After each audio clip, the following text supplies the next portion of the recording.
It's fun to be on this stage. My daughter graduated from here on this stage last year. I have a senior in high school here, I have a sophomore, and my wife works here at Farragut. So Farragut is in us, all around us, and we're really excited to be able to celebrate at this special place.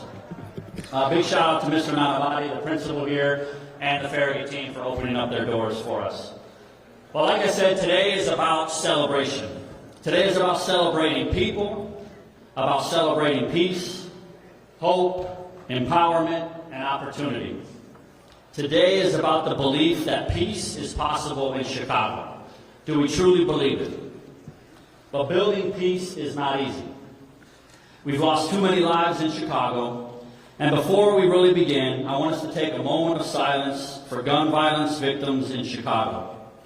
Despite having one of the least violent 4th of July in years, we still had too many shootings. And we all know about the horrific mass shooting in River North. So let's take a moment to pause and reflect through a moment of silence.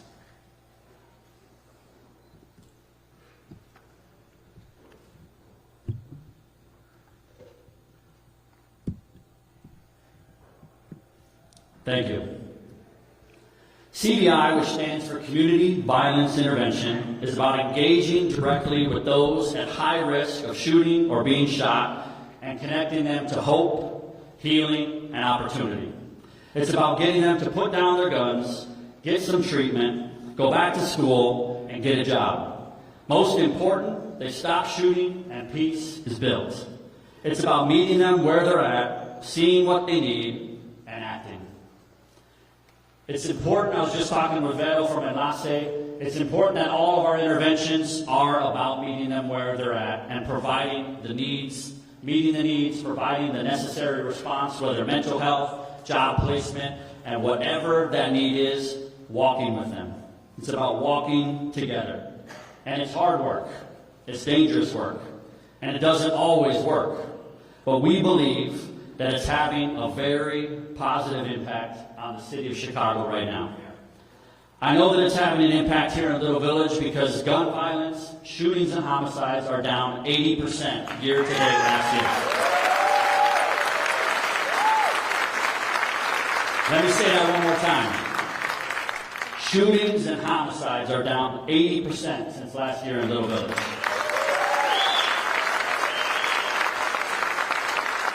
And that's an incredible testimony to the community that has come together, 7 different agencies here locally that are working together with education, with law enforcement, and across all partners. It's about putting down our own banner and raising the banner of peace here in Chicago. We are grateful to all of our partners in peace and the funders in the public and private sectors that help make this a reality. You're going to hear from some of them in a few minutes. First, I want to introduce a good friend and fearless leader, Susan Lee, who's the executive director of an initiative we call SC2, which stands for Scaling Community Violence Intervention for a Safer Chicago. And I first met Susan in 2016. We broke bread and ate tacos here in Little Village as she came from California, dreaming about what could be done different here in Chicago. Susan's a national expert in this field, and it's safe to say that Chicago would not be a national leader in CVI today without her work for Chicago Pred, for the City of Chicago, and now for SC2. We've been working together for a long time, and it has been a joy. Please welcome Susan Lee.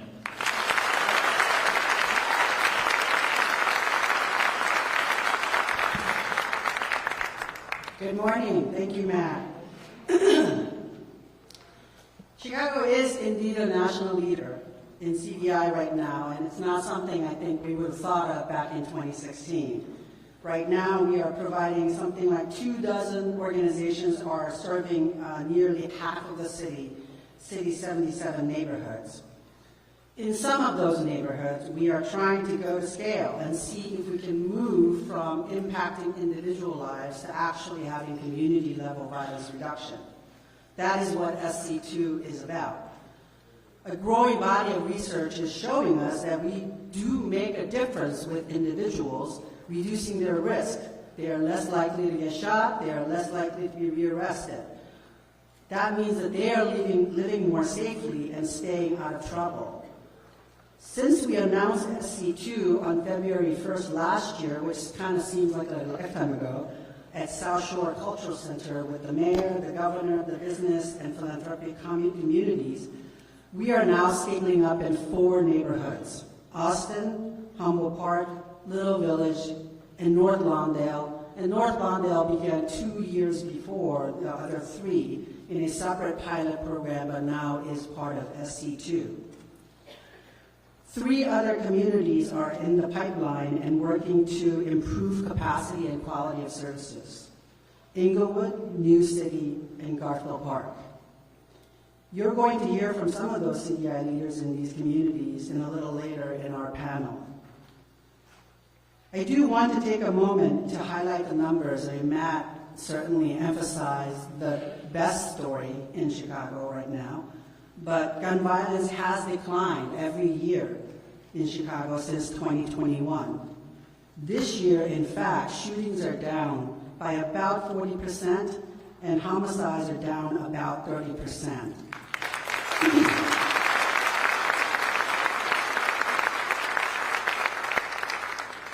And we are outpacing in that reduction some of the other major cities in the country, which is remarkable, given that those cities started a strategy before we began ours and really in 2016. That 40% we talk about down in shootings or 30% down in homicides, it's not just numbers, right? It's actual people who are not having to experience the cycle of violence anymore, which so harms our kids, our families, and our communities. And we all hope this downward trend continues. But as Matt mentioned as well, we have still mass shootings like the one in River North, and numbers are still too high. Even though we are reducing numbers, in absolute numbers, Chicago still has an unacceptable level of shootings and homicides. So we are far from done. In fact, we believe that this work must continue, must expand, and must serve more people who are in the thick of violence. Towards that, SC2 is helping to serve 1,000 more participants this past year, in addition to the other participants that have been served through existing services.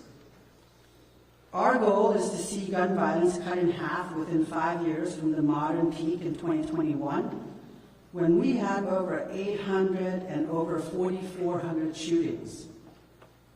If we can maintain the current trajectory, we could come close to that goal potentially this year or possibly next. And then our goal is to cut it in half again over the coming decade, from 400 homicides to around 200 homicides, which would put us on par with some of the safest big cities in America, like Los Angeles and New York.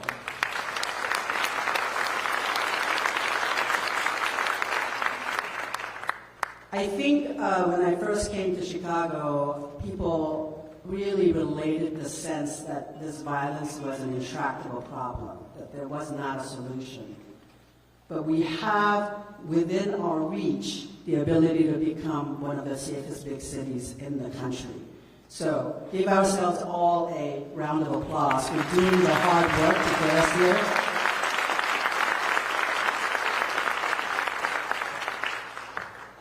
Our larger goal is for CDI to become a permanent feature of Chicago's public safety strategy, and that requires stable and robust funding from our public sector partners who have all stepped up great over the last few years, and all of whom are here today. So I'm going to invite Arnie to help each of them come up and say something.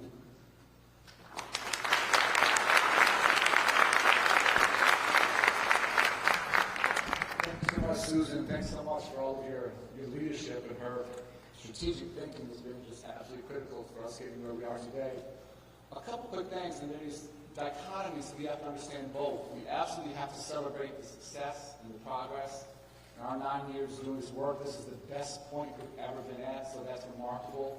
At the same time, we are still wildly more violent than New York, wildly more violent than LA.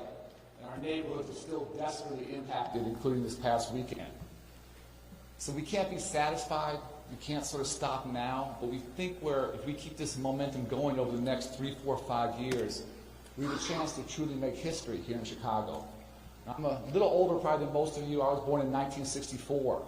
The last time we were under 400 homicides was in 1965. So it's been my entire life, 6 decades. That's crazy. It doesn't have to be that way. And I always say it's never our children's fault on the South and West Sides. It's our fault as whoever we think we are, adults, community leaders, community members. Our kids deserve so much better. And collectively, we have a chance to break through and do it.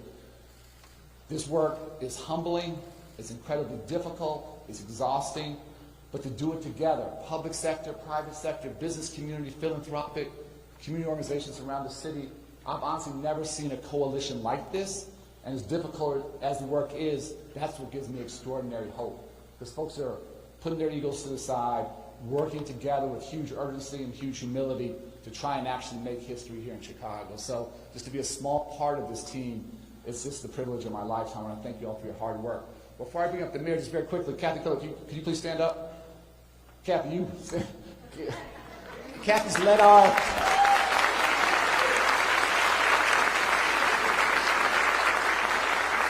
Kathy's led our North Lawndale Collaborative the past couple years. The theory of collaboration is great. The day-to-day reality is very difficult. And Mayor, she's coming your way. You're getting a superstar. Come join your team. But Kathy, thank you so much for your leadership. We wish you all the best moving forward. I always say public safety is a public good.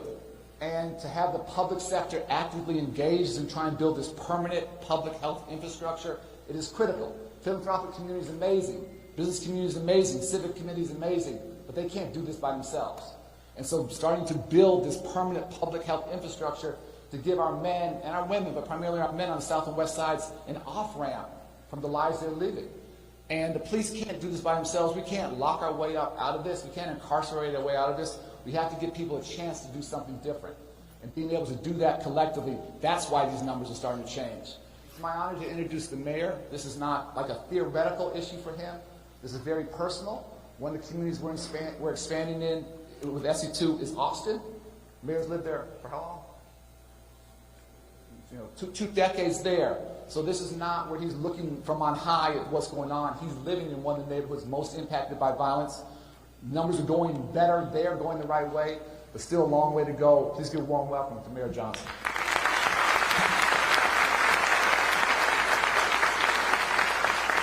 Thank you, Arnie, for that introduction, and thank you for your steadfast dedication to this work. Good morning, everyone.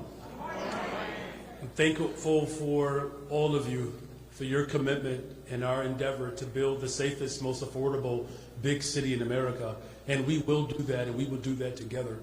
I have a partner in City Council who is here with me today, Chairman Jason Irvin of the 28th Ward. Could you give him a round of applause? Thank you, Honorable, for your leadership. You know, as Arnie said, this work is difficult. And I understand we lost another worker, another person to violence. And, you know, as we continue to come together and highlight the good work that we are doing, I want to express my deep condolences to all those who knew and loved and worked with Prince, and those who continue to show up on the front lines every single day. Because as peacekeepers, you are doing the work of angels. It may not be apparent to you every single day, but especially the hard days. But as peacekeepers and CVI organizations across this city, you are the ones that are making the true difference in our city.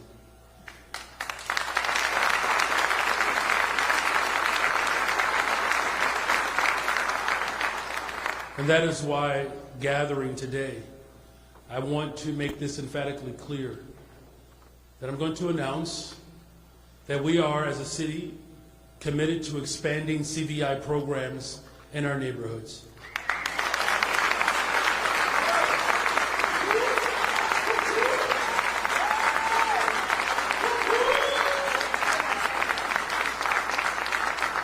Thank you to all of you.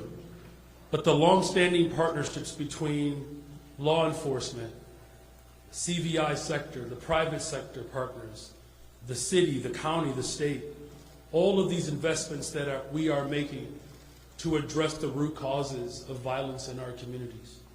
Chicago continues to see a promising decline in violent crime, but we all know that there's still work to be done. You know, this past 4th of July, for example, it's one of the least violent 4th of July weekends we've had in 6 years, but there's still more work to be done.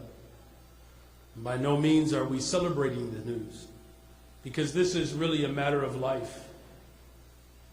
And any incident of violence in our city is a tragedy, and it's intolerable. People of Chicago are counting on us. They are counting on us to do the hard work in preventing violence, but also healing our communities. That work has to be continuous.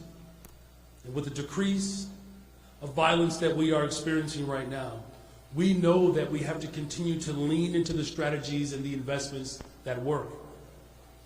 And at the onset of my administration, the city launched our new violence prevention and intervention strategy called the People's Plan for Community Safety, partnering with and investing in CVI organizations as a cornerstone of this strategy. It is crucial. It's an incredibly crucial part of our larger effort to bring the entire city of Chicago together along this journey. City government, local businesses, civic organizations, philanthropists, faith, youth, community groups, and all of our residents. It's going to take the entire city working together to strengthen our communities and to ensure that we are investing in the root causes of crime. When I ran for this office, many people critiqued our vision, and they said that our investments would take too long. Well, it turns out it just takes commitment, and the commitment of each and every single one of you in this room are proving the naysayers wrong. We can invest in our people, work collaboratively, and save lives with individuals who are on the front line who know exactly what our communities need, and that's each and every one of you in this room.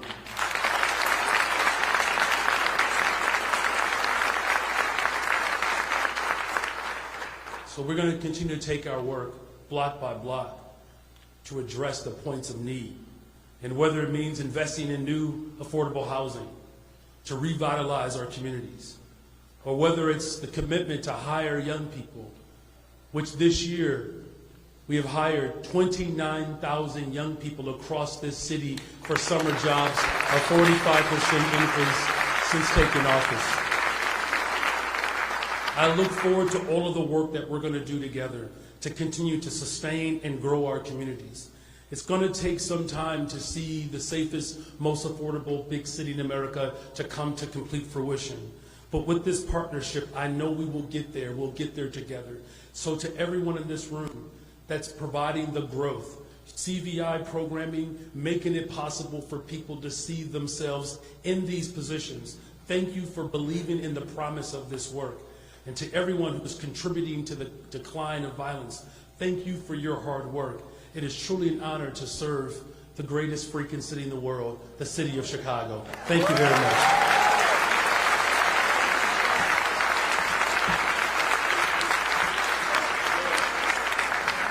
Thank you so much, Mr. Mayor. It is now my honor to introduce a good friend. We go back a long ways since she was an alderman, President Preckwinkle. And in all the years I've known her, she has been relentless, her integrity has been unquestioned, and she's always fighting to create opportunities for the disadvantaged. Cook County Jail is part of her portfolio. It's very interesting for folks to understand violence is down significantly now, and arrests are also down. That's the sweet spot. Fewer arrests, less violence.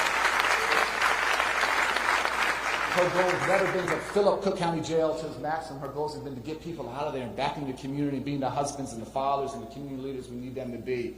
So, President Preckwinkle, thank you just for a lifetime of service. Thank you for being part of this infrastructure that's helping us get to a better place. And with your leadership, we have a chance to do something we haven't done in a long time. Thank you so much.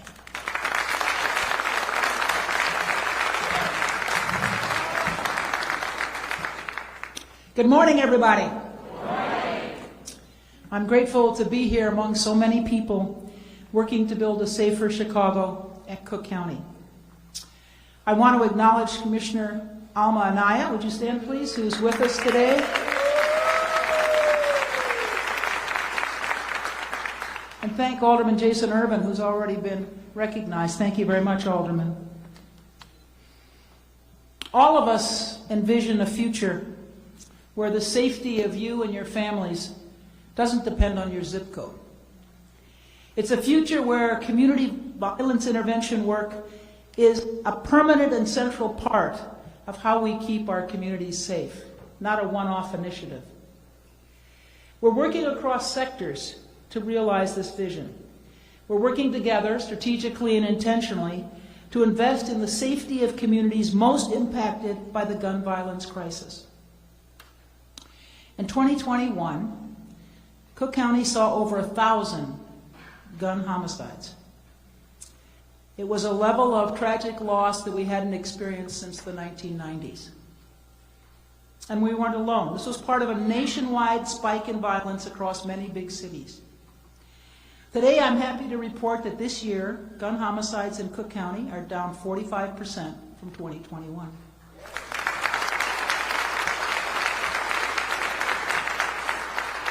But I want to be clear. We're not here to celebrate or pat ourselves on the back. We're here to discuss our progress, keep the public informed, and recognize the courageous people, creative and courageous people, leading the work. Today is about strategy, transparency, and solidarity. But it's also important that we reflect on what's working. Only then can we ensure continued progress toward our goals. In 2021, in response to the gun violence crisis, the city, the county, and the state came together to form the Government Alliance for Safe Communities. This alliance represents an unprecedented level of collaboration. Through the alliance, we've collectively invested over $350 million in Federal American Rescue Plan, ARPA funding, in community safety over the past 4 years. $350 million.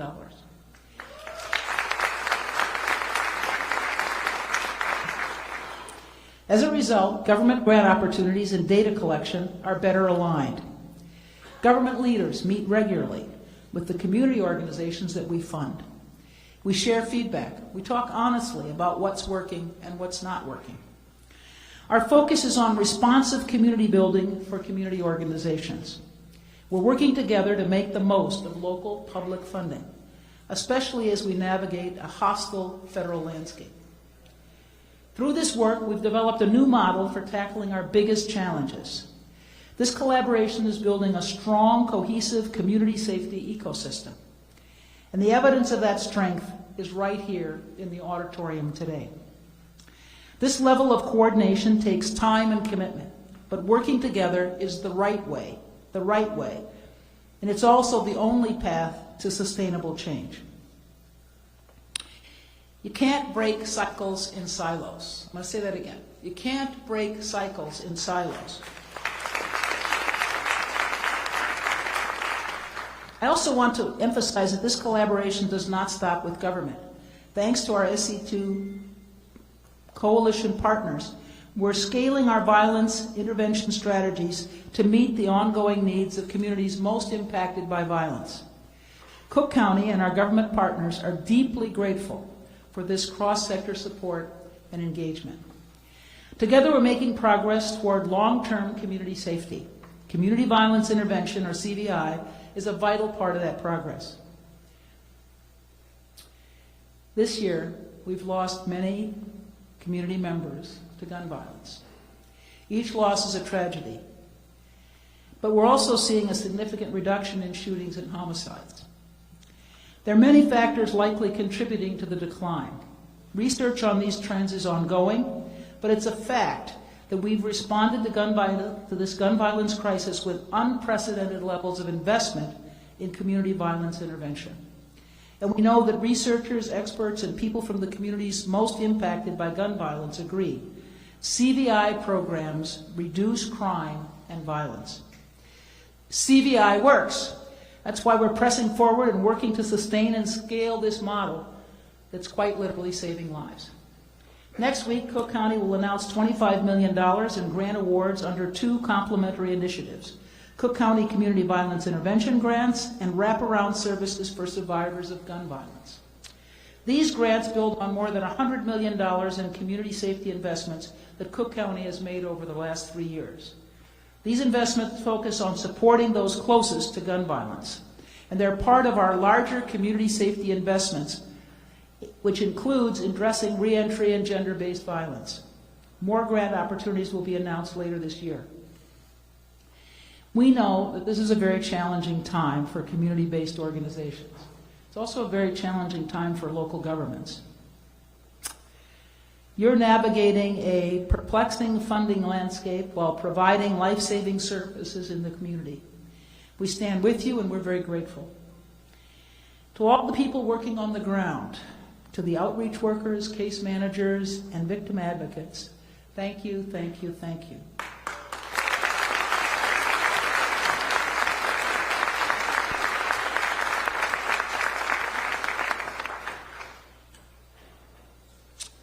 You have turned the CVI model into a movement. You're the unsung heroes and heroines who are rising to the challenge of building peace in our communities. You're meeting the moment with courage, commitment, and grace. I also want to thank all the public, private, and nonprofit leaders who are here today. And a special thanks to my Chief of Staff, Lynette Haynes-Turner. She's been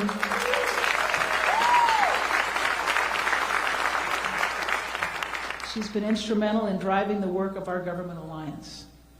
I also want to recognize, acknowledge, and thank Julie Stash, who's here with us today, who headed the MacArthur Foundation. Down in front, Julie, you can wave. Thank you. And was an early supporter of our work through the Foundation's Safety and Justice Challenge. I also want to acknowledge Eric Smith, who's with us from BMO Harris. The Commercial Club and the Civic Consulting Alliance have stepped up in a big way, along with Philanthropic, thank you, Julie, to support this work. By working together, we've built great momentum, and I'm confident we'll meet our goals. I want to emphasize today that this is about being strategic, transparent, and united in solidarity. All the residents of this city and county are community safety stakeholders. And our residents deserve to know that cross-sector support and effective safety strategies are at work in their communities. Before I conclude, I want to acknowledge Alderperson Mike Rodriguez, who has joined us. Thank you very much, Mike.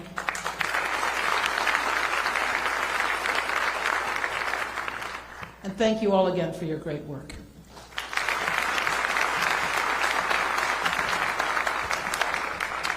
So the public sector, you heard from the city, heard from the county, you're going to hear from the state. And again, we always got to be honest, we're going to have no help coming from the federal government.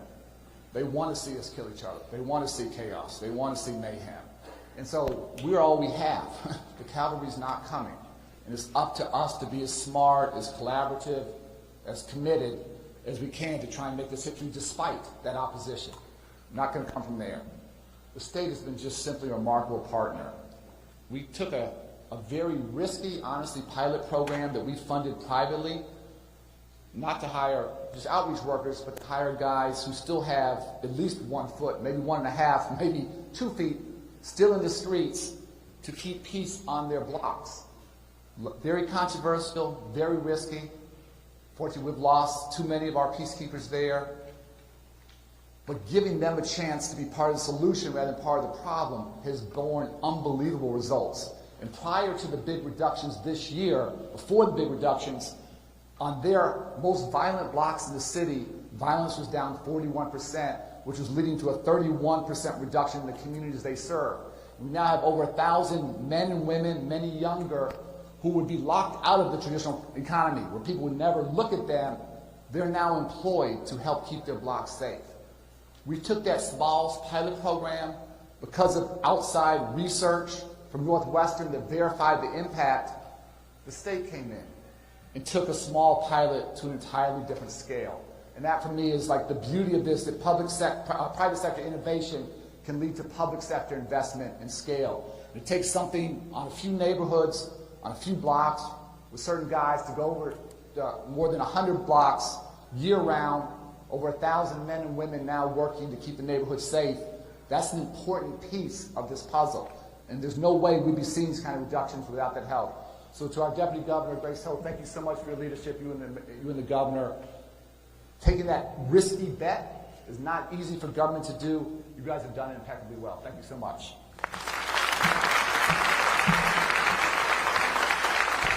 Thank you, Arnie. Hello, everyone. As it relates to the Peacekeeper program, before I joined the governor's office, I was the secretary of the Illinois Department of Human Services, and we were introduced to the Peacekeepers program through Chicago Cred, and we looked at the data, and at DHS, people said, there's no way state government is going to fund this. But we persisted, we pushed through, and we proved that it makes a difference. So thank you to our private partners for the encouragement, and then also for our academic partners for proving that it works. So again, I'm so honored to be here on behalf of our Governor, J.B. Pritzker, and I'm honored to be a part of this prestigious lineup and to be a partner on this important work. And partnership is the word that reverberates for me when I think about how we achieved this progress. And gratitude is what I think about when I think about who has been doing the courageous work in communities. And it's our community-based partners, our CVI workers, their families and friends, and our peacekeepers. So please stand or wave if you're a peacekeeper or if you're a CVI worker, please.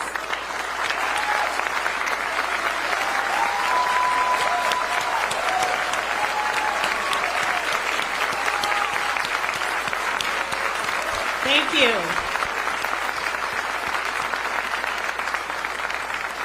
So I'm proud to reaffirm the state of Illinois' steadfast commitment to creating safe and healthy communities. In 2021, the governor signed the Reimagined Public Safety Act. When he signed that bill, he also signed an executive order declaring gun violence a public health emergency.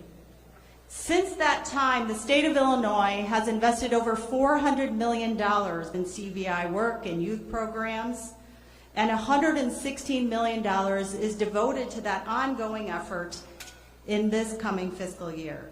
We are seeing real measurable progress, as has been discussed. Violence has decreased in Chicago, violence has decreased in Cook County, and this is something we want to elevate even as we continue our work together because we want to get to zero. I want to lift up, because I represent the state, that Reimagined Public Safety Act work is all through the state of Illinois. And firearm-related hospital injuries have indeed decreased by almost 40% all across the RPSA communities in Illinois in the month of May, and 30% for the entire past fiscal year. We will continue to work tirelessly until every community across the state and every block is safe. What we all know is that community violence intervention takes patience and impatience. And I'm proud to stand with you in this work. Thank you so much.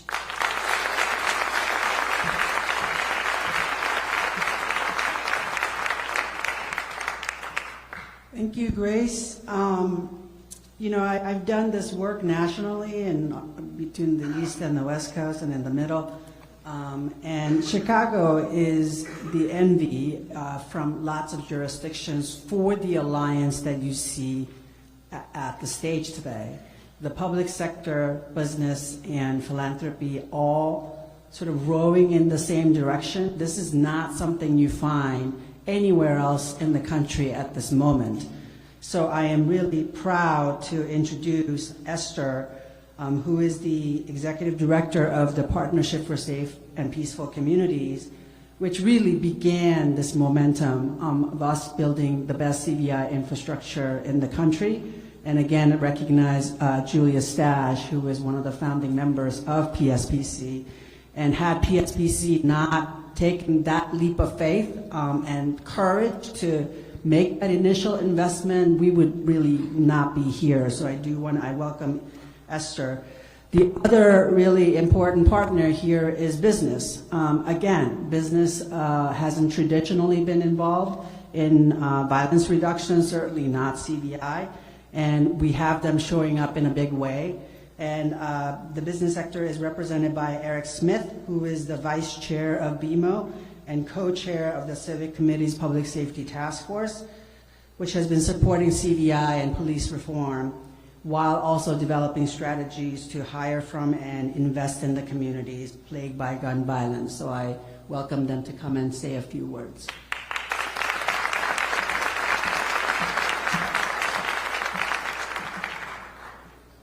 Good afternoon, everyone, and thank you for having me. I'm very honored to be here to continue to acknowledge and celebrate the work that we all are collectively doing together.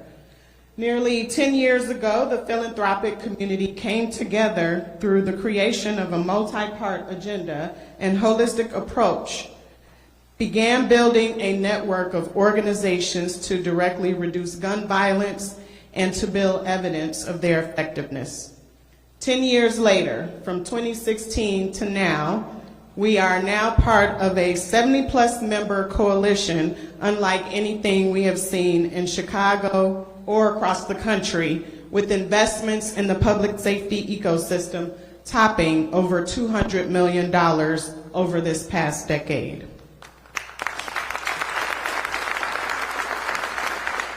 Philanthropy, business, government, and community all united in the mission to reduce gun violence. In 2024, PSPC, in partnership with the Civic Committee, embarked upon this unprecedented effort known as SC2 to invest deeply in communities that are most impacted by violence.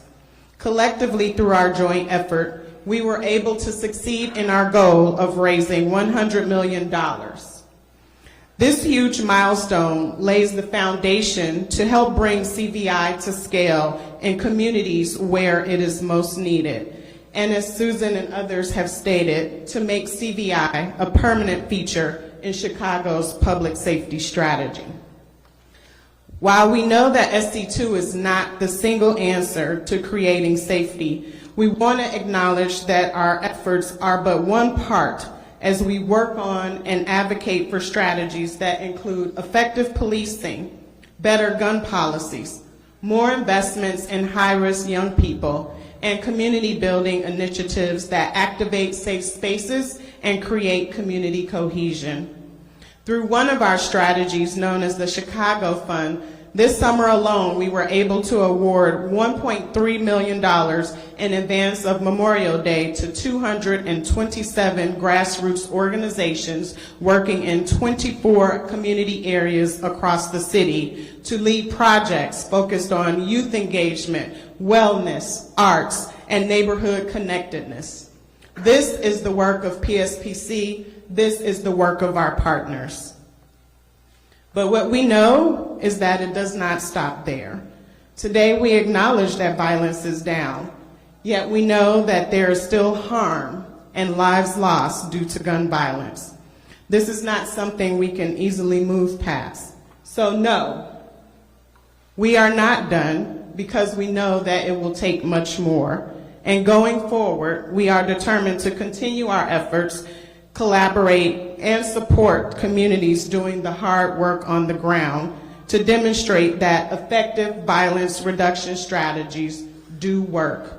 We appreciate each peacekeeper, each street outreach worker, each interventionist, each coach who are on the front lines every day.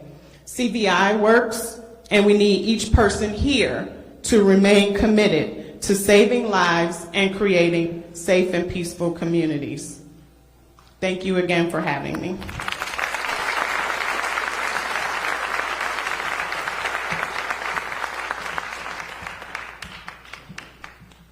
Good morning, and thank you to Esther. I'd like to acknowledge our Mayor, Mayor Johnson, President Pretwinkle, our Deputy Governor, Ho, our community leaders, our donors, and also, most importantly, the amazing CVI workers that are here. On behalf of the business community, it's truly an honor to be able to acknowledge that we play an important role through collaboration and making the investments across all of Chicago to ensure that regardless of the zip code, that every child has the right and the opportunity to succeed in life. And that starts first by ensuring that we have public safety and that Chicago is one of the safest big cities. We know that there's been significant progress that's been made, but there's still a lot of work left to be done. In 2023, our Public Safety Task Force released a 4-point plan that includes supporting CVI, hiring from the community, supporting police reform, and over time investing in communities. All 4 of these efforts have their own unique timelines. The CVI work, of course, is what we're talking about today. Reducing gun violence is our first priority, and we're very heartened by the positive trends that we're seeing. The hiring initiative is bringing business leaders together with workforce training programs. It includes job fairs and CVI organizations amid employers. Here again, there has been progress, but there's still a lot of work for us to do, both to prepare employees for jobs and to help employers make the most of the talented and amazing people that are coming out of the CVI programs.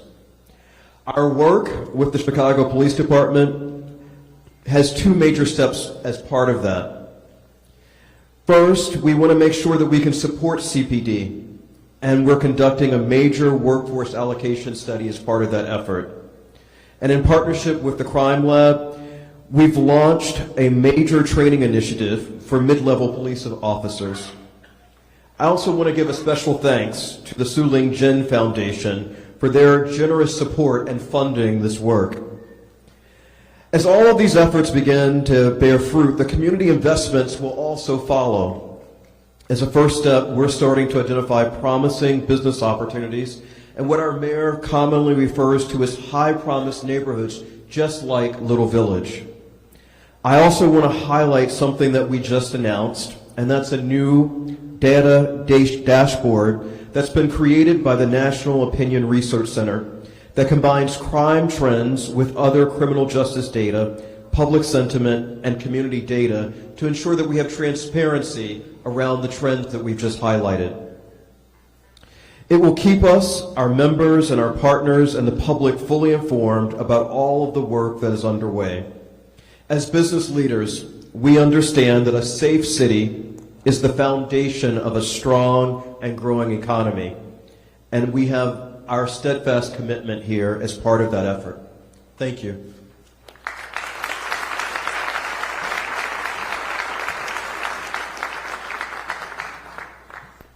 Thank you, Eric.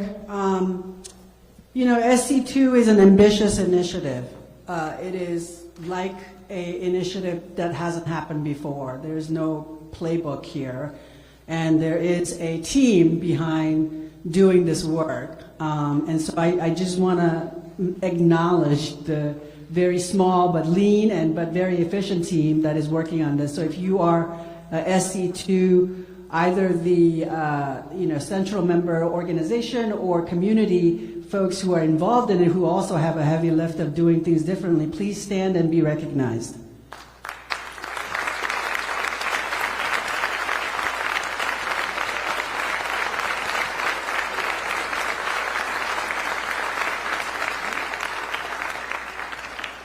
Thank you for your hard work.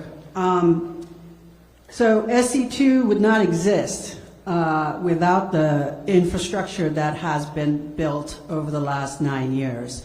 And that infrastructure has been built by the community partners that have been working in the 28 communities, but also really Metropolitan Peace Initiative, who has provided this centralized capacity building, support, and TA.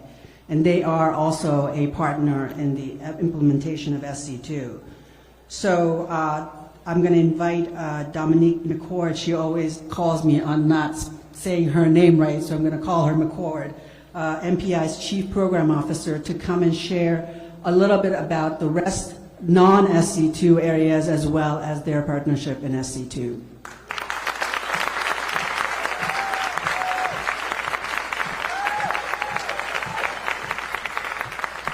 Thank you, Susan. And good afternoon, everyone. Good afternoon, everyone. As Susan mentioned, and she got my name right this morning, I am Dominique McCord, Chief Program Officer of the Metropolitan Peace Initiatives, better known as MPI. It is an honor to be here, surrounded by so many people, organizations, and partners who have dedicated their lives to making Chicago stronger.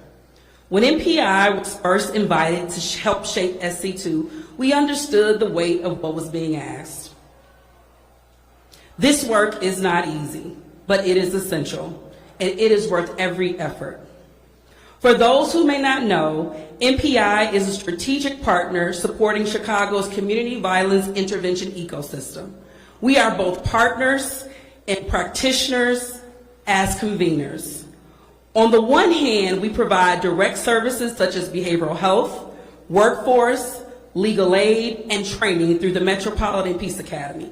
On the other hand, we serve as the strategic convener for Communities Partnering for Peace, CP4P, a coalition of 15 community-based partners working in some of Chicago's most impacted neighborhoods.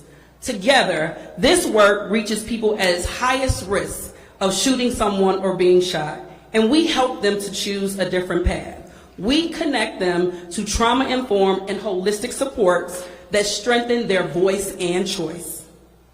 As an SC2 implementation partner, we're shaping the vision and reinforcing the foundation for what a meaningful citywide expansion could truly become.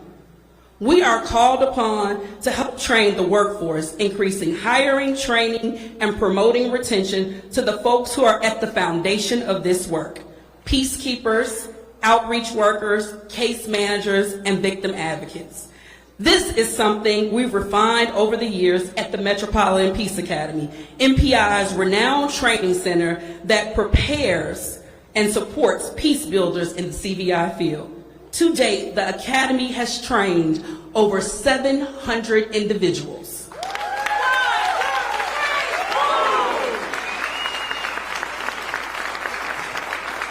Our work extends to building a shared data infrastructure, ensuring that CDI partner organizations are all working from a common real-time platform that can track progress and inform strategy. Additionally, we have established fiscal protocols to make sure every dollar is invested and aligned with best practices and where it is needed most. This expansion underscores the importance of capacity building for hyper-local organizations with deep roots in Chicago neighborhoods. We are acutely aware that those needs are different in every single community. I know firsthand, as a daughter of the West Side, I've seen the way violence can fray the fabric of community. I've seen the pain of mothers and fathers, the silence of young men and women carrying trauma. But I've also seen what is possible when you invest in people who live there and give them a reason to believe in their future and tools, and you give them tools to help them build it. This is why this work is important to me. We are bringing intentional, coordinated, and community-led safety strategies to our communities. We all know the stakes are high. Last year alone, more than 2,800 people in Chicago were shot and over 500 lost their lives to gun violence. But there's something else that matters. In the neighborhoods where CVI is embedded, shootings have gone down tremendously. In some CP4 communities, we've seen reductions in gun violence as high as 40% in multi-year reductions. This is not luck. It is investment, strategy, and trust built over time. We know SC2 is active in 4 CP4B communities: North Lawndale, Austin, Humboldt Park, and Little Village, with plans to expand to Garfield Park, Inglewood, and New City in the near future. As others have said today, this is not a victory lap. There is still much work to do, but we are seeing steady progress, and more importantly, we are seeing communities lead the way. At MPI, we are proud to support this leadership. We are proud to bring structure, training, and strategy to the table. But the real work happens in the communities. SC2 is scaling the current CVI infrastructure It is something the city needs to make peace not only possible but permanent. And MPI is honored to play a part in this effort. Thank you.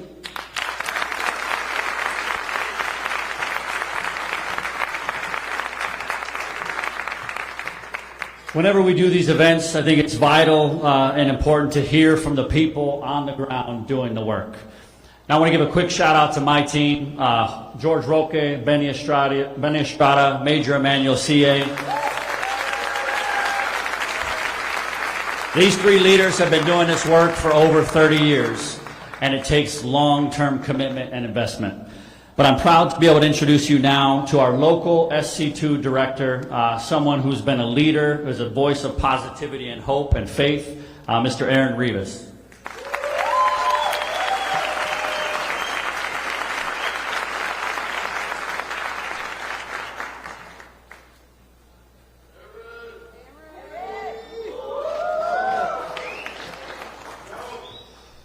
Hey, who? Man, hey, who am I to back up, this lineup? Before I introduce myself, Brother Matt, he stole my intro, man. I wanted to give a shout out to my brother Rock and my brother Benny for all the hard work they've done in this community for 30 years, coming up in 30 years this August. Woo! Hey, my brothers, my mentors, my friends, you are appreciated and loved. Thank you. My name is Aaron Rivas. I am a man of God, director of SC2 in Little Village, and the pilot of a plane we're still building as we fly it, not knowing when or where we'll land. Many of you doing this work have come through the justice system. Many of you have been shot or are deeply traumatized by gun violence, but it's a gift to take those life experiences and use them in service to others. We can't change the past, and we don't know what the future holds, but today, I thank God for SC2. My role is to direct the staff to the participants, direct the participants to the right resources, direct peace into our streets where pain once lived, direct the city's attention to what's happening in Little Village, and direct the attention of the nation and the world to the blessing SC2 has become. We started this year with the phrase, if you want to go fast, go alone. But if you want to go far, we have to go together. And a phrase that we left in the back, that we left in the past, is boots on the ground. Boots on the ground are not enough to make history. We must be roots in the ground.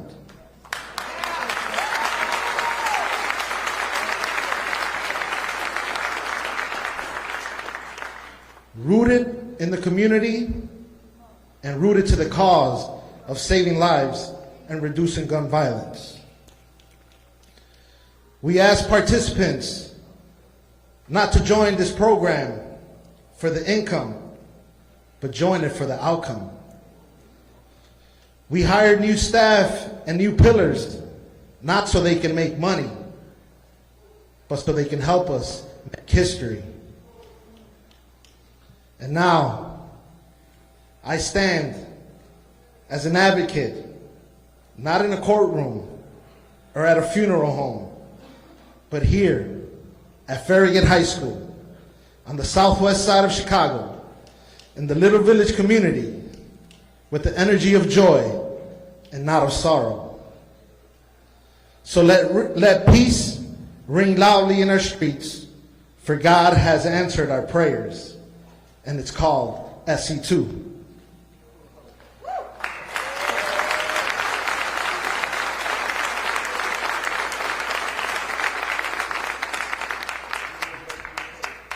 to the mayor, our funders, the governor's office, thank you.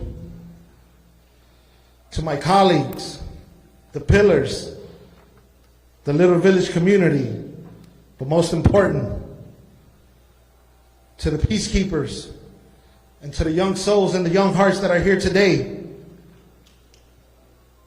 The stage is ours, and let the world be the audience.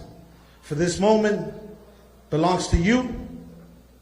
Thank you. May God bless you.